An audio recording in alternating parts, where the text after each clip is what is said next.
A red wave may not have hit the entire country, but it was quite a tsunami in Florida, the Sunshine State. Once blue, then purple, now pretty solid red after some landslide Republican victories. Governor Ron DeSantis and Senator Marco Rubio each defeating their Democrat opponents by nearly 20 points, flipping Miami-Dade County, once a lock for Democrats. Here's what Senator Rubio had to say about the GOP winning big in Florida. Little Marco? People are moving here because they want to get away from this lunacy. It's what's happening to people that traditionally are not identified with the Republican Party, who don't want schools indoctrinating their kids, who perhaps have either firsthand or family experience with socialism and leftism and don't want any part of it in this country. Put those things ahead of them and their interests, they're going to punish you at the ballot box. That's what they did to Democrats here in Florida. So should national Republicans follow Florida's playbook? Joining me to discuss. He still loves crypto. I love crypto. He's the mayor of Miami. Francis Suarez is back. Welcome back, Mayor. Thanks, Kennedy. By the way, you can always model in Miami. We have Fashion Week coming up soon, so you're welcome anytime to model in Miami. I will wear those new lubes that Larry Sharp is going to buy me. It'll be the night of all of our lives. So let's talk about this a little bit. How are Florida Republicans different than Republicans in other parts of the country who didn't have the kind of success that you and yours saw on Tuesday night? Well, I don't know if they're different. Maybe the messengers are different. Maybe the message is different. And maybe the track record of success is different. But I don't know that the Republican voters or Hispanic voters are that different, right? They're different nationalities for sure. But in a place like Miami, you have a tremendous cross-section of diverse Hispanics. And as you said, in 2016, Miami-Dade County was a plus 30 for Democrats. Wow. Plus 30. In 2020, it was a plus 8 for Democrats. And now it's a plus 10 for Republicans. That's a 40-point swing. And in Miami, all we do is follow 3 simple rules. We keep taxes low, we keep people safe, and we lean into innovation and create high-paying jobs. We're #1 in the nation in wage growth.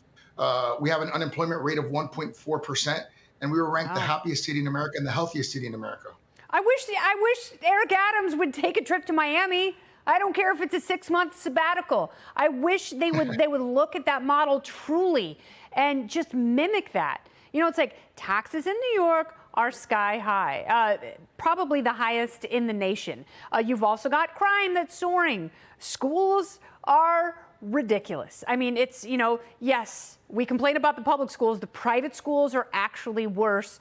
So you had your governor leaning into this anti-woke campaign. Do you share his disdain for teachers' unions trying to keep parents out of the classroom and pushing an agenda that teaches oppression and, you know, its own version of racism?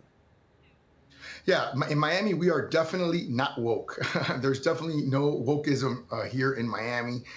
We believe in the American story. We believe in the fact that if you work hard, you get educated, you have an opportunity to be successful in this country. We believe in the American dream.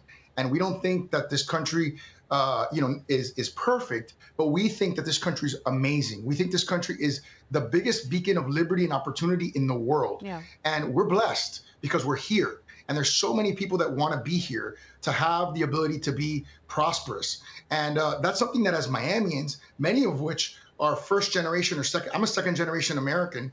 We have been given so much from this country, so much from our city, that we simply want to make sure that other people across the country understand that we need to lean into this success story. Yeah, I wish, it's interesting because the way so many American children are taught about communism, it's through this false prism of, this rose-colored prism of uber socialism in academia. And it's false. It's wrong. That's not how it was. I'm a first-generation American. My mom came over here. They had to flee a communist country. And I was able to sit down with my mom and my grandmother and hear stories about what it was like over there. You know, the good parts and the oppression that they had to escape. And people in Florida, a lot of them lived that. And that's why they reject it. And we shouldn't have this fake glossy version that people like AOC sell because it's incredibly disingenuous. Well, continued success. I have to ask you one last question. You've got Sure. two titans in Florida who are battling for the soul of the Republican Party, Governor Ron DeSantis and former President Donald Trump. Which camp do you rest in?